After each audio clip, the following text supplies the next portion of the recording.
I'm Kal. And I'm Stam, and this is the K.A.S.T, Kal and Stam Talks. And I'm the voice of reason. Right, today, what we got for them, Kal? So we're going to be talking about self-care, self-worth and self-love. And these are three big things in our lives, and they're not just buzzwords. They basically kind of dictate how we move, what we do, and how we treat others. Importantly, how we treat ourselves. Yeah, also how we treat ourselves. So I missed that one out, but voice of reason's got us on that one. So today's question is, do you truly love yourself? Do you truly value yourself? Big up E, voice of reason, he give us some homework to basically look up what does self-worth mean. So I'll start. I think it's just the overall way you feel about yourself.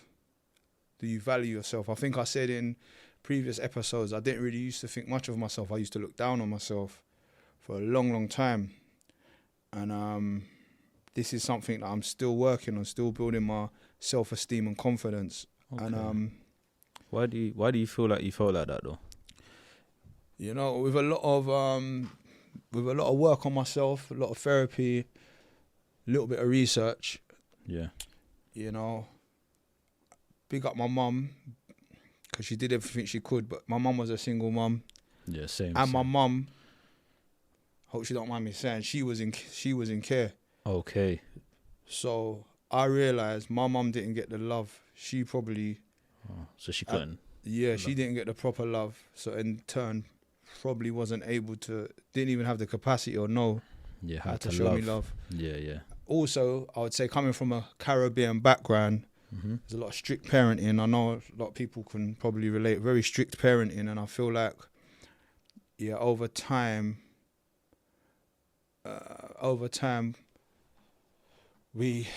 people have kind of discovered there's better ways to parent and stuff. I think, Trial and error. Yeah, with my dad not being there, my mum had to be hard on me. She had to be the man and the woman. So Okay. I feel like she did what she could, but the balance was a little bit off. I think she was extra hard on me, maybe because I was a boy and to keep me tough, but there was a lack of love, a lack of affection. And I found out that affection directly builds the self-esteem part of yourself, the confidence. So there wasn't a lot of praise. There was more kind of like, do this, do that, don't do this, don't do that. And a lot of, a lot of discipline, like physical discipline if you didn't do the right thing, a lot of shouting, not much guidance, like, oh no, don't do it this way because so. Okay. I think all these things directly affected my self-esteem and self-worth. Okay. Would you say you was lacking positive reassurance? Yeah, lacking positive reassurance. And in turn, you know what that led to me? It led to me doing? Seeking validation outside of myself through people. So if there's people I looked up to, I'd maybe, I'd feel valued if that person, rates me, or if that person congratulates me, or if in turn it leads you said this before in one of our episodes, you said you was become a people pleaser a little bit, didn't you say, or something? I didn't know how to say no, I just wanted, Same here, I was a people just wanted pleaser. everyone to like me. Yes. Okay. So At what cost, self-esteem. Okay, you know what about self-esteem? It's mad to go off topic. I remember you told me, when I started coming around again, you used to say to me that I had low. You could tell I had low self-esteem. Did I used to say that to you? Yeah, you told me, and you know what? It made sense because obviously, I never used to make eye contact with anyone. But just talking about that, the word. But I totally get you in regards to that. Then, What does it mean for you? Self-esteem, like self-esteem, self-worth. Yeah, no, I wasn't happy within myself. I'll be real, and a main thing that was from comparing to other people. Okay. When I stopped comparing myself to other people and started looking at myself directly, I started realizing that I've achieved a lot of stuff. I've done a lot of stuff. Yeah. I've achieved a lot of my goals at a young age, but because I was too busy looking at other people, I never had time to. So I used to think, I ain't good enough. I ain't like this one. I ain't like that one. But truth is, my path is my path. Do you know what I'm saying? So now it's like, I'm happy with myself. Like I actually love myself for who I am, not because of looks or anything. Just the person who I've become. Like even this podcast, even like I'm helping people out and I've been able to help myself. Now I can help other people. Yeah. With even the videos and that. So basically that's I'm yeah. You know what? Just come to mind. One thing that used to knock my confidence. I had a face full of spots. If anyone that knows me, my early teens, mid-teens, maybe even I had so much spots on my face, and I didn't have any confidence in terms of girls and stuff. And even going back to primary school when people used to play kiss chase, I remember I used to get left out. No girls would you weren't getting chased. No, I weren't getting chased, man. And I think, you know what? In turn, that fueled me towards my late teens into my early 20s. That fueled me in terms of trying to make a lot of money, the clothes I'd buy and things like that. So even going back to materialism from our last episode, do you feel that you was basically buying things to make up for this low self-esteem that you had? So you felt that you weren't like that. You felt that you was, I wouldn't say ugly because ugly is not a nice word, but you wasn't that so good looking. So you thought I can basically the clothes and the money will make people look at me. They won't really look at the bad, not the bad in you, but the things that people used to look down on. Looking back now, I believed I wasn't maybe as attractive. But I believed I wasn't as attractive because I didn't have the things everyone else had, like in school, like a certain type of school shoes, or at one point, I don't know, my mum would cut my hair. I cut my hair before. I cut I looked like an animal. Man. My mum cut my hair, bless her. Yeah, she cut my hair and it weren't like everyone else's hair. Like these little things, even like your school coat or your school bag, or not to say I had the worst stuff. But it wasn't. I was basing it on that in my own reasoning. So when it come to obtaining materials, I don't think it was a direct thing, like overtly. I need to get this to do that. I'm just calculating. Right? Maybe people don't like me as much because I don't have this or that, or you know. Yeah. So I just thought it made me feel less than, and I thought getting those things would make me feel more than.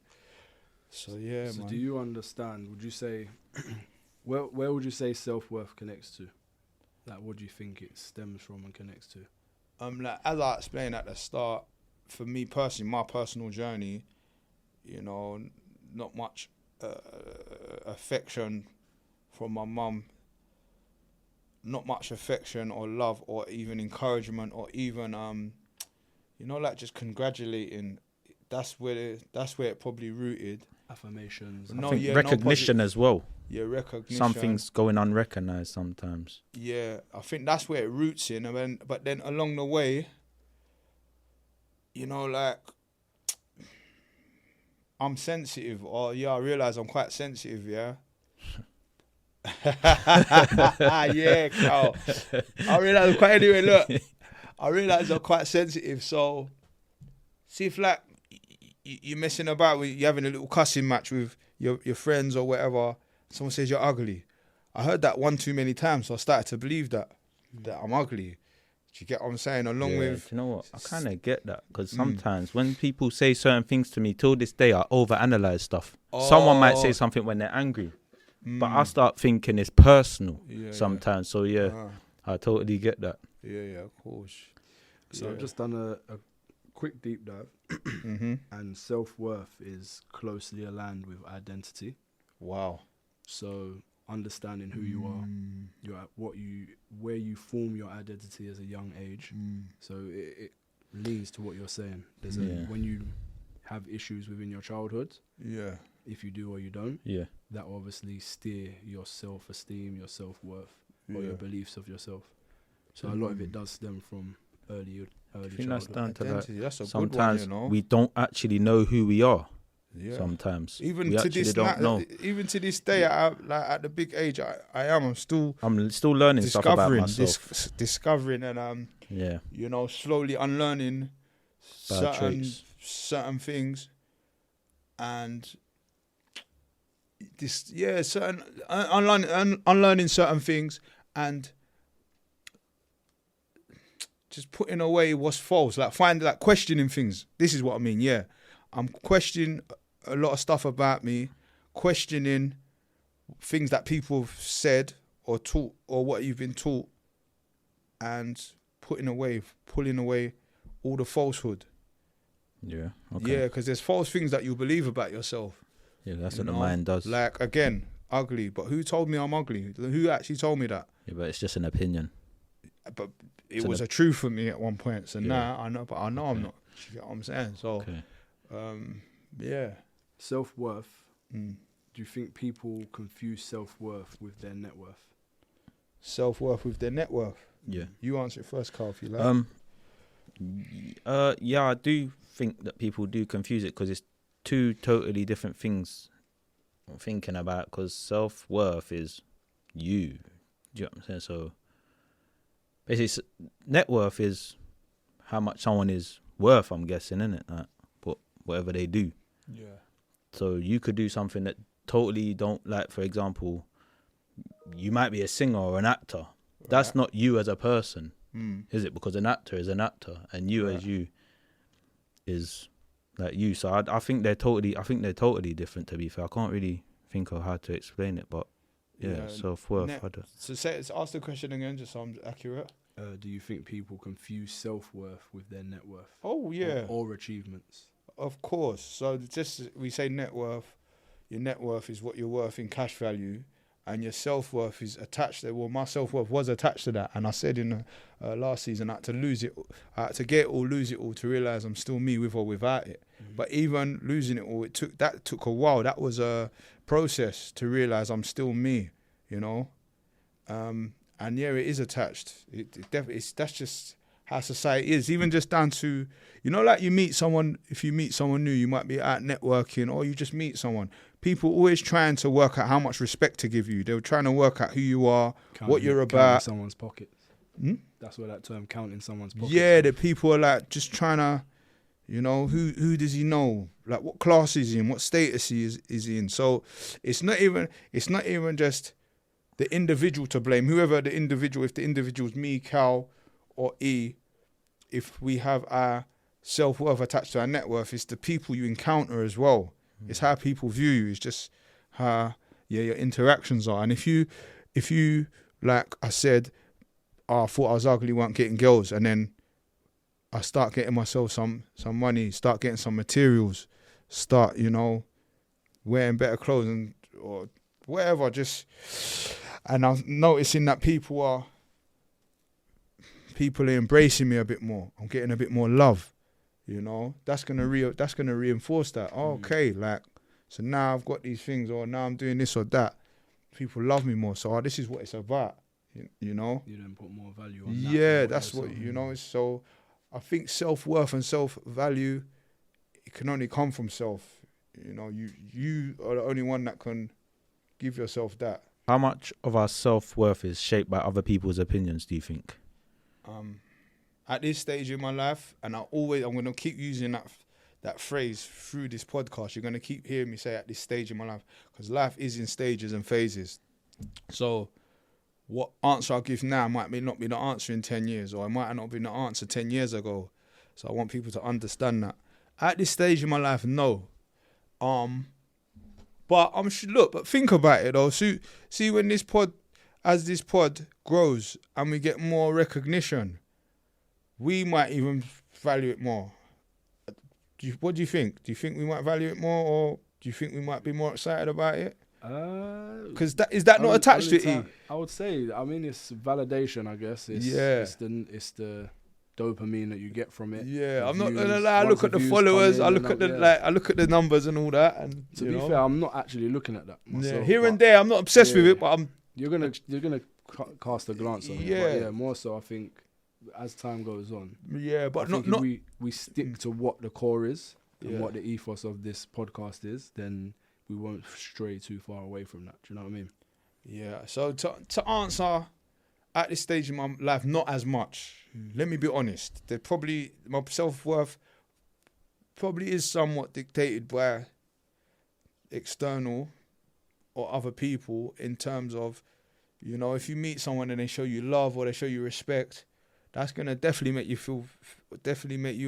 make myself feel good about myself, you know. Do you think your self-worth is attached to other people's opinions? Before I'd say it was, because I actually cared about other people's opinions. Yeah. I'll be real, like my life was probably shaped on that. Like if someone said certain things, I'd probably do them certain things. But now, like adjust yourself according to what people are saying. Okay. Like, but now it's like I don't really care much about people's opinions because they're opinions for a reason. If it was a fact, then it would make sense. But it's an opinion, and everyone has their own opinions. True. Someone might say that the sky is green. I know it's blue. So I don't really listen to what people says. I'll listen to like constructive criticism or something like that. But if they're saying, then whatever. But then thinking about it and self-worth,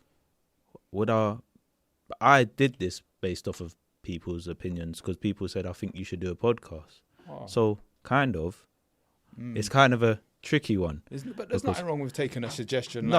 Suggestion, but it's like, if they didn't say, I probably wouldn't have done it. But obviously, I saw that I was helping people, so it was good dopamine. So then I carried on and then got to this stage, if you get what I'm saying. But that's different I think that's taking a positive and it fueling you to get better.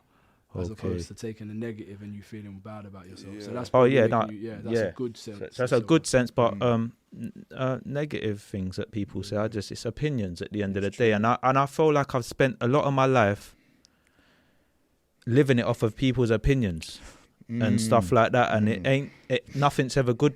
Nothing good has ever come from it. You know what they say, Kal? If you ain't got no haters, you ain't popping. So. Like people don't waste their time having opinions on like non-factors or but some people they might not, I don't know. It's true that's a saying, but is it a fact? Boy, if you ain't got no haters, you ain't popping. Like I suppose, but I get what you're saying. And I want to just shout out my brethren Tommy, because Tommy told me one time I had one issue with someone saying something about me. And I called up Tommy to ask his advice. And Tommy said, Stam, are you mad? You're living your life. You're living your best life right now. What would you care about that? Why would you care about that? I'll be honest, if you knew what everyone said about you, you'd go crazy. You'd lose your mind. And that's when I thought, wow. Because the truth is, everybody talks.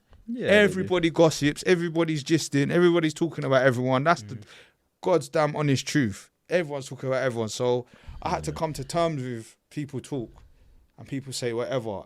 It's just like you have to develop an immunity to it. Resilience. Yeah, resilience. Like that's why I just ain't really bothered what people's opinions are. Yeah. If it's bad opinions. Unless I'm doing bad and they're saying an opinion, then it would make sense. But if I'm...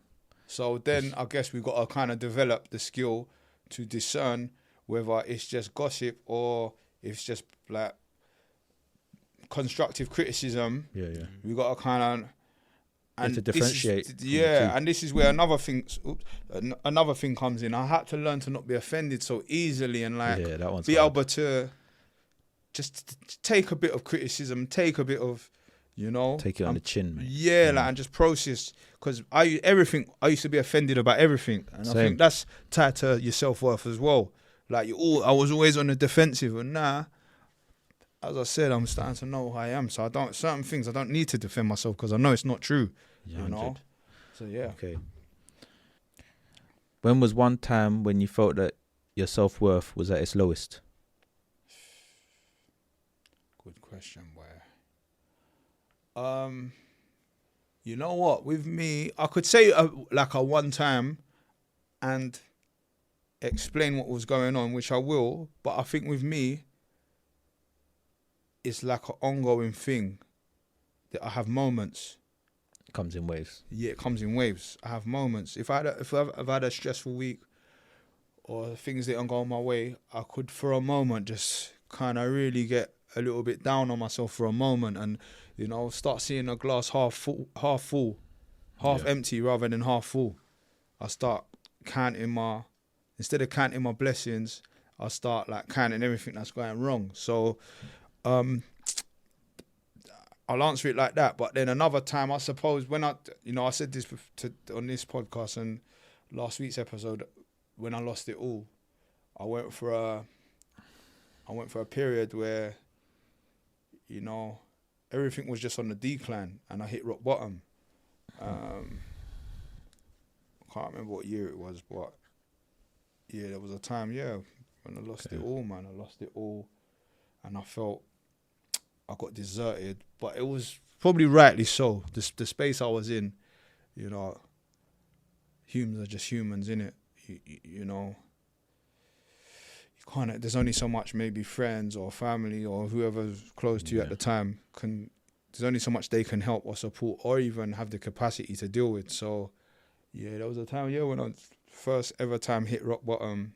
Okay. And then, man, felt really shit about myself. Okay. Yeah. How did you? So more importantly, that's the negative, but the positive is you're here today.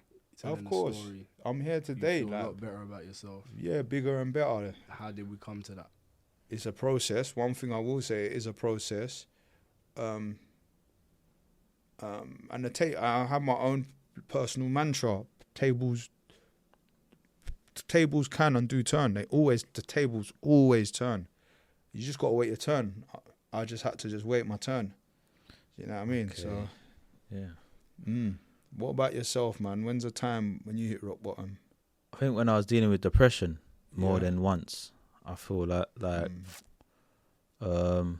just felt like I just weren't even worth it. I just felt like, I don't know, a failure, a letdown. Yeah. I wasn't doing so good in life, and the funny thing about it is I was doing really well because there was a lot of people that were saying, I want to be like you, I want to do whatever you're doing, but at the time, because it was so dark for me, so I just felt like a letdown, and like I said, I was just indulging in stuff that was even making it worse. Do you know what I'm saying? So like I said, not drink or drugs, just like slow music and stuff like that.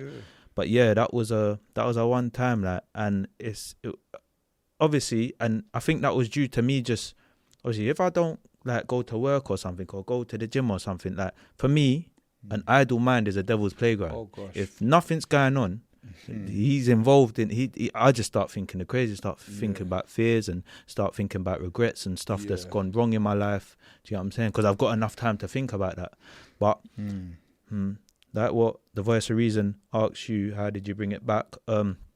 I had a very supportive system. So like my mum, my girlfriend, family. I have a lot of like, and you know what? My mum, she's really supportive, and I didn't see it at the time. Do you get what I'm saying? I didn't, but I've got a lot of support around me, and I just slowly started building back up, going therapy, being able to talk about things. But yeah, at the time, that's when I felt like my self-worth. I just didn't feel like anything. I felt like a letdown, innit? I just felt like You probably what did you feel like not being here? I wouldn't say not being here, but I just felt like this is at my lowest point. I did start to feel like what's the point of being here? Suicidal. I'll be honest, I was suicidal. I've been not heavily, but just feeling so shit that I don't want to be here. I don't want to feel like this. So the best way to not feel like this quickly is cut you. Yeah. So what did you do to get out of that? Because there might be someone that's watching right now that might be feeling like that. So hopefully you can. Me personally, told my the mental health service helped me. So I had support via the mental health service. Yeah. I went to church a lot. Still go to church. You prayed, yeah. Yeah, praying, that helped me. Me personally, don't know about anyone else, but I remember when I was heavily suicidal. Sorry to cut you. It's just in case. Yeah, no, it's all good. So people need to know this. I think, Just to note, if you need urgent help for your mental health, you can contact 111. Oh, is it 111? Oh, yeah. It's 111. So that's I've even 111. I did call. No, I've called the Samaritans a couple times. Yeah. You know, when I've really felt trapped and really. I've called the Samaritans. And then also, you know what? Just to note as well. Yeah. Mental health and physical health, they're one in the same. Yeah. Like if you have a broken bone, for example, the first thing you think to do is call an ambulance, go to the hospital. Oh, wow. Yeah. Your mental health is as important as your physical health. Okay. That's what controls you. That's what makes you. Just because you can't see it. And so it's as important as your physical. So if you feel like you need help, definitely call 111. Okay. Just to round off that. So that's what you did. Yeah, church. Positive mental engagement, just doing things. Okay. Gym's a big one. If you can get Journaling's good. Eating as well. healthy. Journaling, writing things down. Oh, Yeah, I journal. I've never I really journal, tried that. you You know? know what? Music, obviously I do music. Getting and doing my music was helping. Oh, you know what? And at my lowest point, you know what? At my lowest point, that's when I started a clothing brand. I got a clothing brand called Cash Only. But no, I'm not even just trying to plug because my brand. I'm just thinking about it because Yeah, it's a similar thing. Yeah, when I started, that actual clothing brand came from me being in a bad place. You know what I mean? So when I was in that bad place, I saw something, and it inspired me, and I kind of led. I led with an instinct, and I thought, you know what, I can make something of this, and that all came from the bad place. And me doing that, starting to sell my clothes and stuff, Helped. It helps. It gave me a new you lease of something to do. life, because I proper thought I was finished. And doing that gave me a new lease of life. Okay. Yeah, man.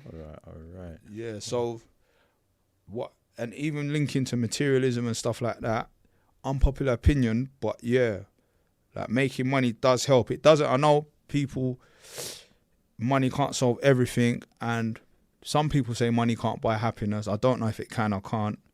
I think you can use money. Temporarily. I think you can use money to do things to make you happy, because happiness and joy are two different things. Happiness, I can eat food right now and be happy for a moment, or I don't know, I can just do something that I like, something positive, and money can enable that.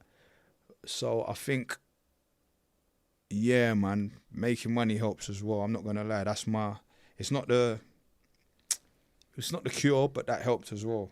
Okay. Because I think, you know what? Let me say, there's a lot of people's mental health, not all, but a lot of people's mental health is probably just tied to like financial stress. Some people, it's just tied, like, if they could just sort their finances out, it would alleviate a lot of stress and leave more space for some joy. So yeah. Okay. Before we move on to self-care, there's a couple more questions that I feel like are important to include. Yeah. Do you think culture and upbringing set the tone for our self-worth? Do you feel like that's an important question to speak on?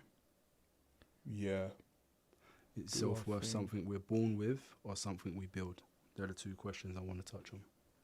Alright, so do I think culture and upbringing are tied to self-worth? Mm-hmm. Yeah, because upbringing, for one, is like you get your values from your upbringing, from your parents raising you, your peers, your friends, going to school, what you see on TV. Sorry? Your influences, your role models. Influences, role models. So that's where maybe what you put value on, you know. Mm-hmm. Some people have grown up in nice, warm, loving families, so they value family. I didn't really grow up in no family, so I'm not really family orientated.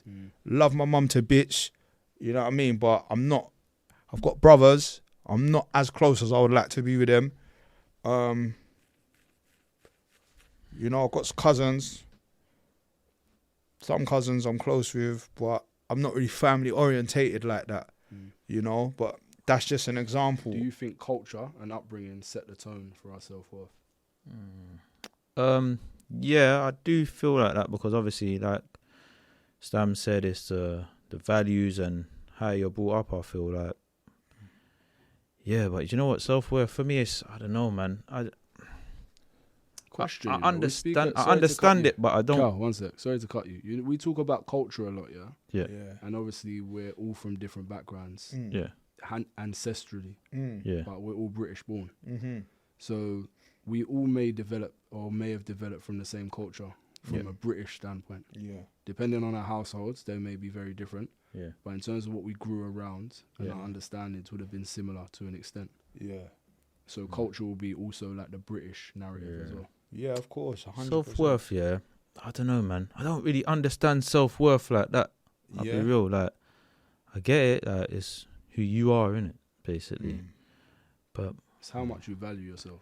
I feel like in regards to that, it's like how much you value yourself. Yeah, because it depends in your peer groups as well. Because obviously it depends what type of person you was, what type of character you are. I feel like some people, like for example, if you're not the best footballer out of your friends, you're gonna not feel as like your self-worth is so gonna true, be totally different. Yeah. You know what I'm saying? Like me, with my friends, I don't know, I might not have been the tallest person. Do you know what I'm saying? So I might feel a bit different in that situation there. So yeah, I think it can shape. Like it is different. To be fair, it is different, and everyone's your characteristics. Like me, I had low self-esteem and stuff like that.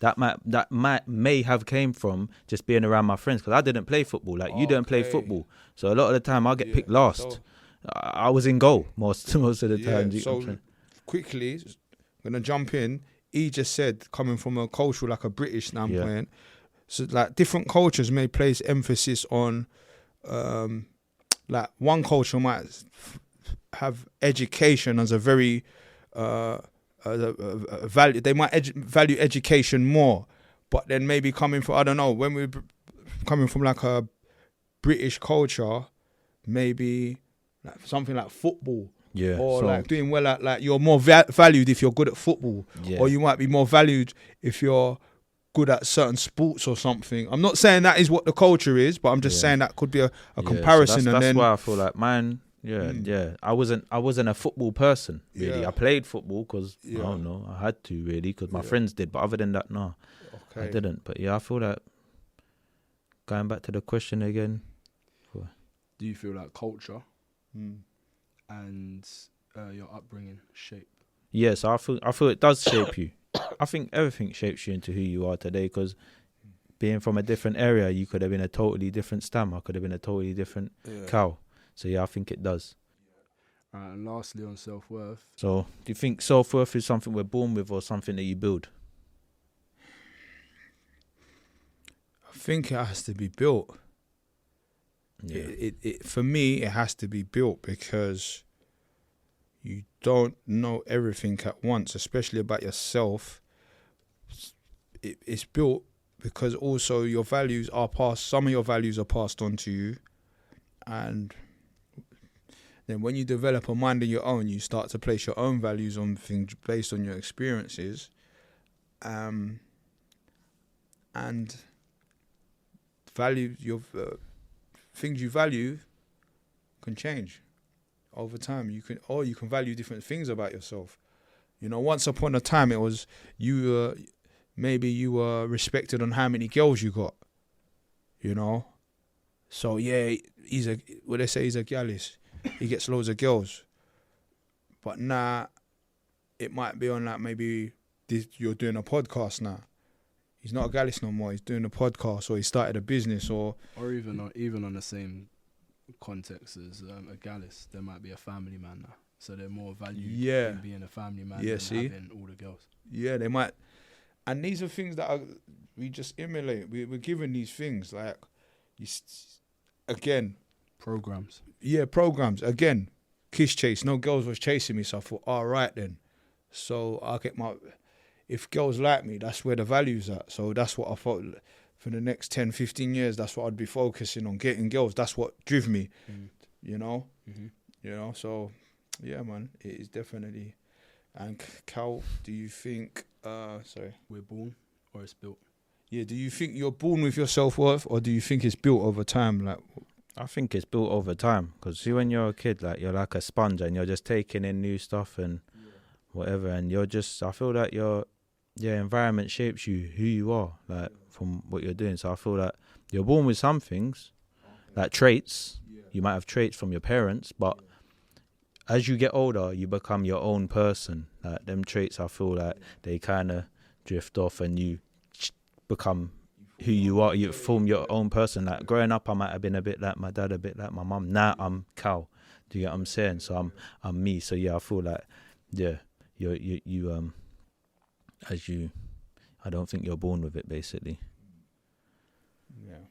Do you want to end on that with positive ways to build your self-esteem and self-worth? Knowing your strengths, knowing your strengths, your attributes. What are you good at? What gifts have you got? What skills have you? They can just be small things, but not everyone has them. So I think it's important to, just recognize what you're good at, what your strengths and skills are. that's one way, I think, to build. So, Cal, what do you think on positive ways to build your self-esteem? So yeah, like working on your strengths, like Stam said. Obviously, looking at your weaknesses, because you don't want to put your weaknesses in one dark corner. You want to kind of work on your weaknesses as well, but acknowledge that they're your weaknesses. So basically acknowledge them, and then just find out ways how to work on them to strengthen them, basically. Because if you just ignore them, they're just still going to be weaknesses. And I don't know, it'll be a good thing to work on them. For example, self-esteem. Like, for example, me, I didn't ever really make eye contact with people. I didn't, because I had low self-esteem, and still sometimes I'll be looking around the room when I'm talking to people like I'm mad. You know what I'm saying? It's difficult. So that's why that's one of my weaknesses. And sometimes I try to make eye contact just to try and work on it. So if I try it like at least once or twice a day, eventually it will start coming natural. So that's why I say work on your weaknesses as well as focus on your strengths, because like I said, you don't want to put them. So that's an exercise. So basically, Kal developed an exercise where he would intentionally he recognized that one of his weaknesses was eye contact. So he intentionally said, listen, I'm going to make eye contact every day with people, whether it be for 5 seconds, 10 seconds or whatever. Literally just try. That is small wins. Instead of like, it's just 1%. That was just my thing. Like, I don't know if anyone realizes, but I find it hard because in my head I'm thinking I feel a bit creepy just staring in people's eyes. But that's respect, and I didn't even know it was not classed as respect. Because now I'm talking to you and I'm just looking up there. That's what I used to be like. So now I just like, I don't know if people realize, but that's what I try to do because I struggle with it like bad. Yeah, proper. Just to finish on self-esteem and self-worth, there's something called the 5 C's. Okay. Competence, confidence, character, connection, and caring. Okay. So they're 5 things that you should focus on. How competent you are at something. So your pros and how good you are. Building your confidence and focusing on yourself and knowing that you can do. Character, who you are as a person. People love you for you, not necessarily the items that you have or your materials. Connections, we can all build connections. You can build connections with a stranger. So just building on those connections, knowing what ones that you value, what ones make you feel good, and caring, actually listening and caring about others and yourself, even more importantly. So I think we should move on from self-worth and self-esteem. Next topic, self-care. Self-care. So I'll let you start with your skincare routine, Stam. Oh yeah, look. Since I started doing a podcast, I started getting into a bit of skincare, but I didn't realize it was I didn't realize I was doing self-care. I literally thought, first few podcasts, my skin's looking I'm looking a bit rough, a little bit old. So ashy. Yeah, not ashy. No. I've never been ashy, but I thought, I need to sort it out. Sort it out. So I think, and this goes in with my therapist. We come to the conclusion that I need to pour into myself a bit more. So skincare, I didn't even realize that was self-love, but I've been doing skincare. And just intentionally just pouring into myself, whether that be eating healthier foods, going to the gym. And might I add, gym is a very big one. It encompasses confidence, it deals with the mind. Do you know what else is good as well, talking about the diet? Gut health is good as well. Gut health. Apparently that's linked to your brain, to our brain, innit? Okay. I think voice of reason. Gut health. So like the, what is it, kefir, or them. Kefir, the yogurt like thing. Yogurt. So that's what I tried because they said it's good. That, I've been drinking the yogurt, but have you noticed any difference though? Not yet. I'm happier. You're happier. I'm joking, but go on, carry on then. So self-care. Going to the gym, you said. Going to the gym. Getting haircuts every week. I'm intentionally getting haircuts. I got haircuts anyway, but just intentionally, And every time I leave that barber's, I just feel better about myself. Okay. What else? There's loads. I think there's more, but there's what about yourself, E? Because you're a very active person. You're always in the sauna, always playing paddle, always playing tennis, always in the gym. Do you know what's mad? It's just admirable still. It's active. You say that, but it goes back to where your head is at. So there was a point when I was at a low. I think everybody's been there. We've all been here in this room. Yeah. And starting a new gym was probably one of my biggest goals. Sick. Well done. Yeah, but this was probably, let's say, nearly a year ago. At that point, I was able to get dressed. I was able to put on gym wear, whatever the case may be. So it got you out of the... Yeah, but getting through my front door to even go to the gym, I had anxiety attacks. I'm proud of you, man. I wasn't able to leave the house. Proud. And then by the time I got to the gym, eventually days or weeks after, I'll get through the door, walk in, be overwhelmed with what's going on within the room. Not really. I know how to train and everything else, but it just overwhelmed me. So I'll just walk back out the door. So it's that there was a process of even just getting in the gym. I didn't know you was working on one of your weaknesses then, kind of. This is deep. Yeah, it wasn't a fear as such. It was just more an uncomfortable. Yeah. So what is this? Social anxiety? Is this basically? Yeah, I would say. I don't know if it stems from social anxiety or more just feeling comfortable, I guess, in the environments I was in. Yeah. So eventually, obviously, built up the courage or confidence to step in, get on with working out. Started with cardio, built up from there, and then now I got a different gym. Was completely it's just all singing and dancing. It covers every base. And that's good. Yeah, I love it. I'm there daily, pretty much. Like I have non-negotiables with myself where attending a gym is one of the most important things and factors of my day. So that could be whether it's to relax in the spa or we see you in the gym, man. Cardio, we see you. Or to play a sport or even to socialize to an extent, because I train with different people that again. That was something to overcome, like just going to train by myself and then train with other people. Yeah, so it's a stage, it's a process, man. And I think a lot of people go through it. You just got to take one day at a time, and just slowly build up the confidence. Big up yourself. Okay. So you went from not even being able to come out your house to go to the gym to in there every day. So earlier I said about it was a process coming out of my dark space. For E, it was a process. I'm sure it's a process for you. So anyone going through anything, it is a process, but you got to trust the process. Yeah, and put in the work as well. Yeah. Put in the work as well. Non-negotiable. Just quickly touch on that if we've got time. You said you set non-negotiables with yourself. Yeah, I think that's interesting. Just for self-care, even like yourself, you say you get a trim once a week now. Like that's a non-negotiable. Yeah. So you know, like as men, I have a different type of hairstyle to both of you, but having a trim makes you feel so much better about yourself. It makes you feel fresh, doesn't make you feel run down. So just the little things that you know make you feel good, focus on them, factor them into your weekly routine or your monthly routine. Yeah. And that comes into self-love, which we'll touch on after, but definitely non-negotiable. No, that's good. Important. Yeah. That's admirable. My self-care. What does self-care look like to you? So like my self-care, boy, you know me, going on the walks and seeing the sheep, as you'd say. But going on walks, man, that's a big thing to me. Just being able to smell like I don't know, just being in the woods and it's just different. It's just, nature. I'm just lost. You know what I'm saying? I ain't got to worry about nothing. I can all be talking to the trees if I want or whatever. So that's one of them. Going therapy is a big one for me because I can't lie. I ain't been therapy in 2 weeks and I can feel it. Yeah, so I booked in immediately because I have to. No, I have to. I thought like even my therapist messaged me the other day about winding down. I was like, no. I'm coming here every week still. You know what I'm saying? So that's a big one for me. And also, this is going to be a weird one. I always have to have a holiday booked. Yeah, that's self-care for me because if I don't have, that's something that I look forward to. Yeah. So if anything's going bad or whatever, it's like I got that to look forward to. So it just keeps me going. Do you get what I'm saying? Like, all right, cool.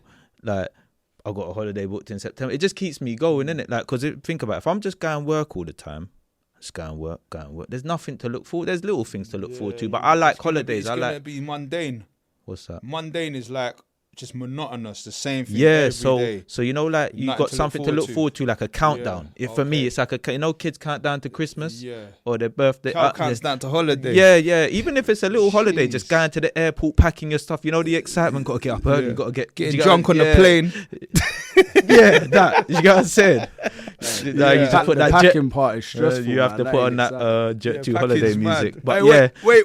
How long do you pack the day before? Night before. You be the morning of. The morning of, Hours before.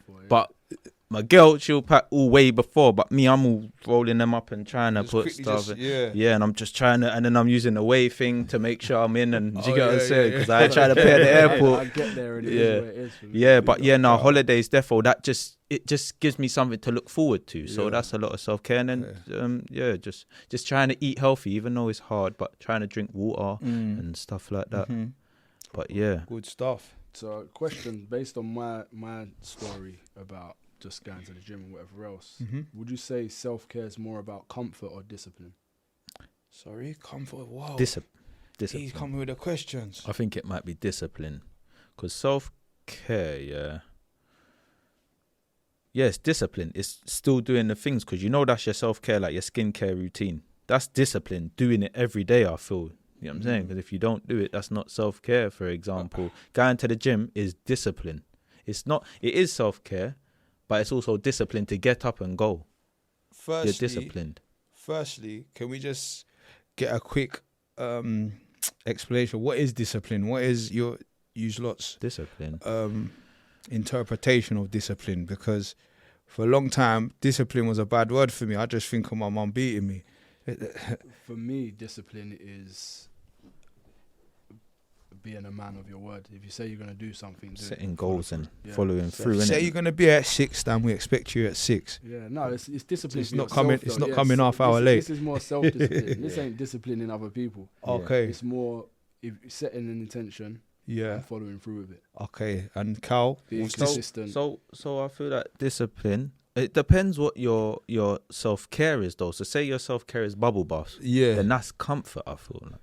Do you get what I'm saying? You said But comfort. not or missing discipline. it, is that not discipline? But No, but it's not discipline because it's not really hard to have a bubble bath unless you find it hard to bath. So my question is, what is discipline to you? So it's like going to the gym. It has to be hard, basically. No, it doesn't. It's a challenge. It's something you might not want to do, but you know it helps you out.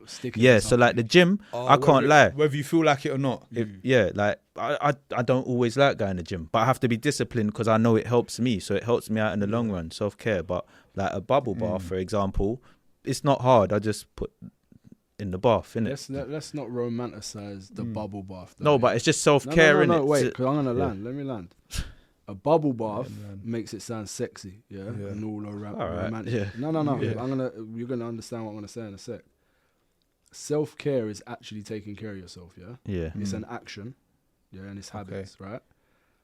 Washing yourself, personal hygiene, Getting in the shower. actually having a shower, brushing Yeah. your teeth. These are the simple things. Now you laugh, but Yeah, these are the yeah, simple but- things that if you're you're at rock bottom Yeah. or you're super depressed, those simple things you won't even care about. Actually eating, having a healthy eating habit. I suppose when you routine. think about it like that. So Yeah. when you say bubble bath, I know you're Yeah. glorifying For that comfort, one for side me, of it, comfort but for a me. shower or a bath in general. If you're struggling, then like, it's you classed need as to be discipline. disciplined. Yeah. If you're struggling with like, if It's not comfortable. yeah, If you don't feel like you want to do something, yeah, then whatever that action is, yeah, it's uncomfortable. It's not a comfort thing. No, I totally get it. Even going to brush your teeth, or even going to get in the shower, even going to have a bath. Yeah, all right, yeah, So you're thinking a candle lit bath. yeah. Because comfort. obviously, do you know what? It's not.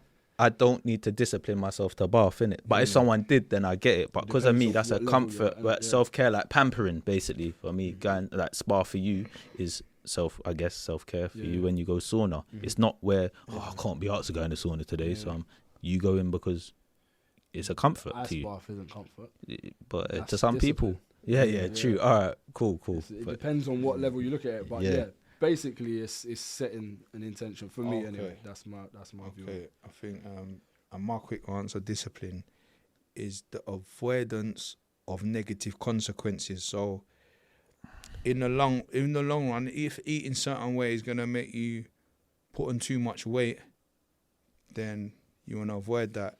Or in the long run, if maybe drinking too much is gonna affect you, or in the long run, not going gym is gonna make you be in a state of depression. I think discipline is just avoiding it, doing whatever you got to do to not have a negative consequence. That's the way I look at discipline. But I just, sorry to stop the flow of things, but I just wanted to throw that out there. Nothing to say sorry about, bro. Yeah. What's one affirmation or reminder you tell yourself when you're low? You're And the this- fucking this- man. this- I look in the mirror, I look myself in the eye and say, you're the man, Stams. Look at you. You're the man. Look at him go. You know what I mean? Real talk. One is that the old me will be proud of the new me. Oh, that's a good one. Basically, yeah. Because I've achieved. Old me will be proud of the new me. Yeah. I'm gonna make a song. Oh, listen, Yeah. I like that one. That one's powerful. Yeah. Sorry to cut you. Is there a one-size-fits-all definition for self-care? No. Is there a one-size-fits-all definition for self-care? No, I think we kind of covered that. Not really, because I everyone. think there can be a one-size-fits-all, just a premise, like just you kind of just said that you just Like essential things, sort of. yeah, you just said self-care is taking care of yourself. I think if you just put it like that, and whatever that form is, for whatever person. that looks like for you. Fair But point. Cal said no. But No. each I don't- point I of view is don't- I don't- important. I So don't- why I do don't you think no? so. Well, yeah. When you put it like that, but I was thinking, yeah, because everyone Excuse has me. different forms of self care. What they see as self care, like your skincare routine is your self care, is not mine. Yeah, So looking at it like that, but that's just the minuscule stuff. If we're talking about as a whole, then yeah, yeah. I agree. Have you ever felt guilty for prioritizing your self-care? Yes. Give me an example. Guilty of self care. Yeah, just putting myself first in front of saying no to certain people because I had to prioritize. Someone might ask me to do something for them, for example, very recently, but I had therapy booked. I could have easily rescheduled therapy, but obviously I might not have been able to. I just put therapy before the other person because it helps me, and I know, like I said, if I miss therapy, might start going on a spiral. So yeah, I felt bad, but at the end of the day, it's me at the end of the day, and I weren't being selfish. I was just putting myself first for once. And so quickly question. Have you ever felt guilty for prioritizing your self-care? I think the answer to that is not for doing anything. There's never been a time where I've had to do something specific. You know, like Kal said, he had therapy booked and he had to say no to someone because it clashed with the time. I think just saying no in general, in order to not put myself in a bad mental space or put myself in a position where I'm under stress or I'm just people pleasing. So just to say no in general, I think is self-care. You're taking care of your mental health. Yeah. So, yeah. Agree. Can self-love cross into arrogance or ego if taken too far? I see self-love as like loving yourself for who you are, basically, and like just accepting your flaws and that. And if you take it too far, like for example, if you love yourself, I feel like if you love yourself too much, then yeah, it could go into kind of arrogance or ego, kind of. I think personally. Do you think that's other people's opinion though, as opposed to what it actually is to you? I'm not too sure. Let's ask the other person. Stam, what do you Who's think? the other person? Stam, Random innit? man on the Stam, innit? But self-love can go into, did you say, like, feel your ego or Arrogance, ego. arrogance? Yeah, because I think you could maybe just love how you look, but like really just get into yourself a bit. Like getting much, vain. Start becoming vain. That's when self-love, goes into arrogance. Yeah, I think it can. Yeah. Is self-love possible without having self-worth? No, I don't think so, because I think they all three of them, self-love, self-care, and what's the other one? Self-love, self-care, Self-worth. and self-worth, they all entwine with each other. So yeah, they all go hand in hand. So no, I don't think so. I don't think you can have self-love without self-worth, because you're not gonna love something you don't value. You don't value yourself. Yeah. So it's important to focus on all of those at the same time. Yeah, like a triangle. Mm-hmm. How do you show yourself self-love? How do you show yourself love on tough days?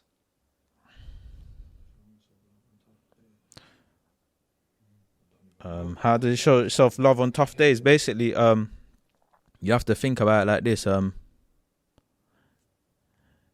There's someone that will be happy to be you on your worst day, basically.